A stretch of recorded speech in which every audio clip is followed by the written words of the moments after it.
Assalamualaikum warahmatullahi wabarakatuh. Jumpa kembali lagi dengan saya Udin dalam channel Kim Ude. Asiknya belajar kimia. Materi hari ini adalah haloalkana. Ini merupakan turunan dari alkana, di mana atom hanya nanti salah satu atau lebih diganti dengan atom dari halogen. Bisa F, bisa Cl, bisa Br, bisa I ya. Oke, kita mulai pengertian dari halo alkana. Halo alkana. Halo alkana itu kalau dibuatkan lambangnya itu adalah RX ya. R ini X. X ini adalah halonya atau halogennya. Halonya nanti yang R ini adalah nanti sebagai alkananya, sebagai induknya. Jadi pengertiannya adalah haloalkana merupakan turunan dari alkana. Jadi merupakan turunan dari alkana, di mana satu atau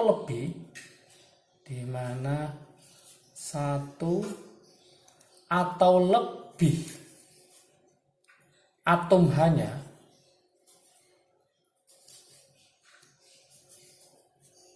diganti oleh atom halogen, diganti oleh atom dari halogen itu sendiri, atau yang dilambangkan dengan X ya. X itu nanti bisa F, bisa Cl, bisa Br, bisa I. Nanti saya lambangkan R sama X. Berikutnya, gimana aturan tata namanya? Oke, tata nama ada dua nanti. Ada secara UPEC ya. Yang kedua nanti tata nama secara trivial atau nama lainnya adalah nama lazimnya. Yang pertama yang harus dikuasai untuk aturan tata nama jelas seperti alkana dan teman-temannya yang lain, yaitu cari rantai induknya. Cari rantai induk. Rantai induk atau rantai utama. Rantai utama. Namanya haloalkana, berarti nanti rantai induk atau rantai utama adalah alkana. Jadi rantai induk atau rantai utamanya adalah berupa alkana. Maka kita harus mencari yaitu alkana dengan rantai terpanjang. Yang kedua, setelah kita tahu rantai induknya, kita akan mencari namanya rantai cabang.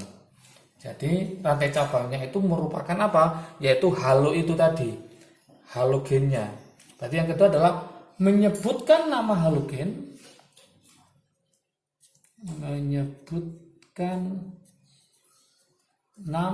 halogen,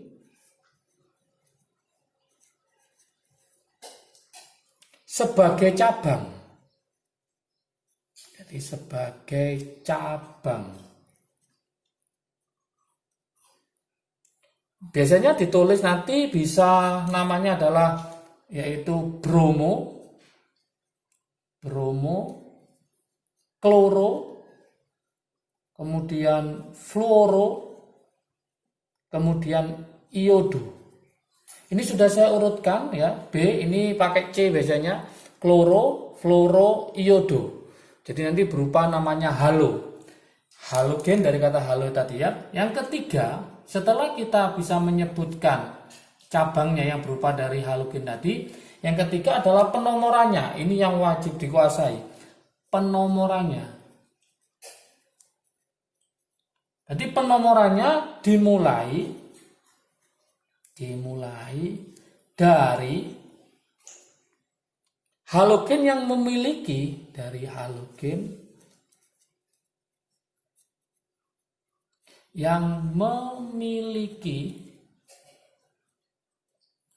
reaktivitas.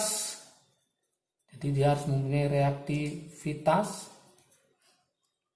yang lebih tinggi Harus tahu urutannya, yang paling tinggi siapa. Ternyata yang paling tinggi adalah F. Jadi nanti penomorannya F dulu, kemudian berikutnya adalah CL, BR, terakhir adalah I. Jadi urutan penomorannya berdasarkan reaktivitasnya, yang paling tinggi duluan. Contoh, supaya paham saya buatkan contoh soal ya, dari tata nama secara UPAC ya. Oke, saya kasih yang gampang dulu. C, C, C, BR. Supaya lengkap, ini dikasih hanya 3, ini 2, ini 2. Penomoran dari mana? Dari yang dekat dengan gugus halonya. Berarti nomor 1 dari sini. 1, 2, 3. Berarti BR-nya nomor 1. Karena BR maka menyebutnya namanya bromo. Berarti namanya adalah 1 bromo. Induknya adalah alkana. Karena 3 berarti namanya adalah propana. Oke. Sekarang gimana kalau seandainya ada halo yang lebih dari 1, misalkan seperti ini, 1, 2, 3, 4, 5 ya. Nah, kemudian ini saya kasih CL di sini, yang sini saya kasih BR. Nah, teman-teman harus paham penomorannya dari mana. Kalau nggak paham penomorannya, maka akan namanya akan salah ya. Jadi ini hanya 2, ini kurang 1, yang ini kurang 3. Kita cek posisi halo. Dari sini nomor 2, ini juga nomor 2. Sama-sama nomor 2. Maka kita lihat urutan reaktivitasnya. Siapa yang lebih tinggi? Ternyata CL dengan BR lebih tinggi siapa? CL. Sehingga penomorannya dari kiri bukan dari kanan. Walaupun posisinya sama. Nomor 2 dari kiri, nomor 2 dari kanan. Kita lihat reaktivitasnya lebih tinggi adalah CL. Maka penomoran dari sebelah kiri. Berarti ini 1, 2, 3, 4, 5. Setelah kita kasih nomor, kemudian penamaannya, maka berdasarkan alfabet, maka bromo sama kloro urutannya duluan bromo. Maka kita menyebutkan bromo dulu, baru kloro. Ini harus paham. Nomor berapa bromonya? Nomor 4, berarti namanya adalah 4 bromo. Nomor berapa kloronya? Nomor 2, berarti 2 kloro. Induknya ada berapa? Ada 5. 5 itu berarti apa? Pentana. Inilah nama secara UPAC. Sekarang yang kedua itu adalah tata nama menurut trivial. Tata nama trivial atau nama lazim ya. Nama umumnya. Oke. Tata nama trivial itu nanti sama ya dengan yang rumusnya. Itu saya misalkan adalah RX ya, nanti namanya adalah alkil halida. Kalau saya buat seperti di sini yaitu R, ini X. Kalau sini adalah alkana sebagai induk, sekarang R-nya itu bukan sebagai induk, maka sebagai cabang, namanya adalah alkil. Kalau ini sebagai cabang halo, maka ini sebagai induk. Maka ini adalah halida. Berarti nanti namanya adalah alkil halida. Oke, beda ya. Kalau ini nanti ini sebagai cabang, bedanya. Yang ini sebagai induk. Kalau di sini kita balik, ini sebagai cabang, yang ini sebagai induk. Itu bedanya tata nama UPAC sama tata nama trivial. Gimana contohnya? Misalkan seperti ini. Saya punya C, I. Nah, gini. Ini hanya kurang 3, ini kurang 2. Maka kesimpulannya, segini ini adalah sebagai cabangnya. Yang ini sebagai induknya. Berarti ini sebagai cabang namanya etil, sebagai induk namanya iodida. Maka namanya adalah etil iodida. Seperti itu. Oke. Gimana kalau modelnya seperti ini? Misalkan C, ini C, kemudian ini saya kasih di sini BR, misalkan seperti itu. Supaya lengkap, ini saya kasih hanya 3, ini hanya 1, ini hanya 3. Maka yang segini ini adalah sebagai cabangnya, ini sebagai cabang. Yang ini sebagai induknya. Karena sebagai cabang maka namanya adalah isopropil. Yang ini Br sebagai induk namanya bromida. Berarti namanya adalah isopropil bromida. Seperti itu. Isopropil bromida. Oke. Setelah tahu tata namanya, tata nama, baik tata nama trivial maupun tata nama Yupak, maka teman-teman harus paham juga tentang sifat-sifat dari haloalkana. Nah, ini saya tulis di sini. Sifat-sifat haloalkana. Apa saja sifat-sifat dari haloalkana itu? Oke. Yang pertama ya, sifat dari haloalkana. Haloalkana mempunyai titik didih lebih tinggi. Jadi haloalkana mempunyai titik didih lebih tinggi dari alkana asalnya. Lebih tinggi dari alkana asalnya ya. Itu sifat yang pertama. Jadi dibanding alkana asalnya dengan haloalkana, maka titik didihnya lebih tinggi yaitu haloalkana. Yang kedua, sifat yang kedua. Sifat yang kedua adalah haloalkana cenderung larut dalam pelarut organik. Haloalkana cenderung larut dalam pelarut organik. Organik ya. Dan, nah ini saya kasih warna merah karena sangat penting. Dan sukar larut dalam air.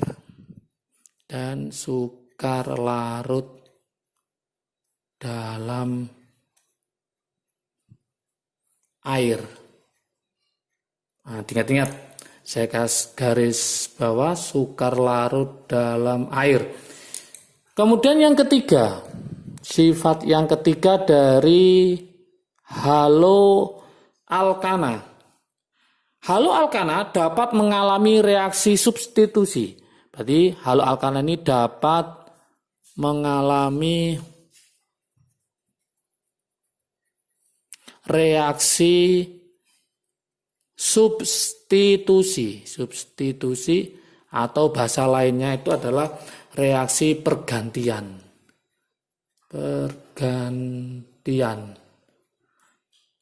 Yang pertama bisa reaksi dengan amonia. Yang pertama itu reaksi dengan amonia.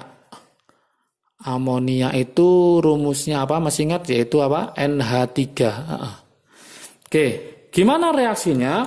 Misalkan saya punya etil klorida ya, CCCl, saya reaksikan dengan NH3.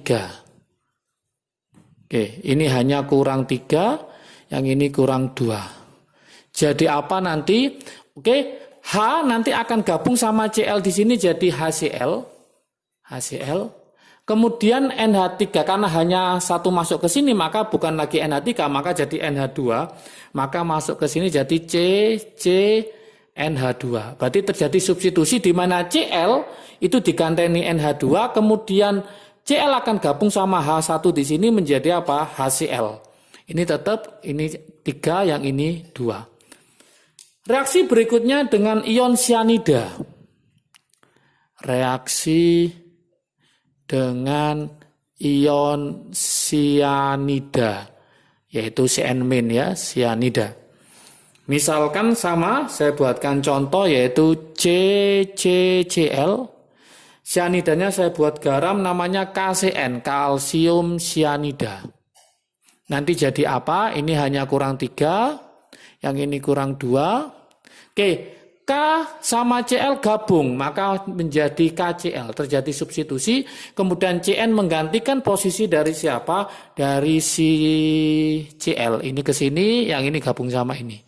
Maka nanti jadi apa? Jadi CH3, CH2, kemudian CN.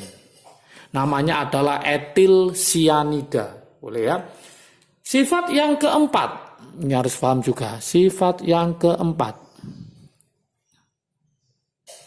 Sifat yang keempat adalah ternyata haloalkana dapat mengalami hidrolisis. Dapat mengalami hidrolisis. Hidrolisis. Oke, dapat mengalami hidrolisis. Nah, di sini ingat ya, teman-teman, ini sering keluar juga di soal UTBK. Kenapa saya tulis warna merah diksa garis? Karena sangat penting. Ingat, dapat terhidrolisis dalam air ya, mendidih meskipun lambat ya. Dapat terhidrolisis dalam air mendidih. Air mendidih meskipun lambat. Meskipun lambat. Ini sering keluar ya. Oke. Tetapi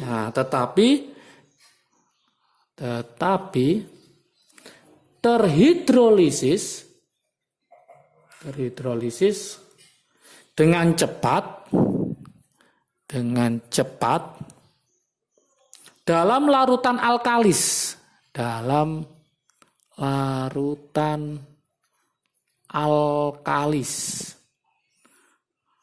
panas ya. Contoh misalkan alkalis panas sih, contohnya misalkan NaOH.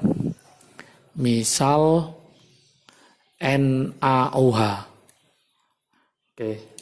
Nanti akan menghasilkan alkohol.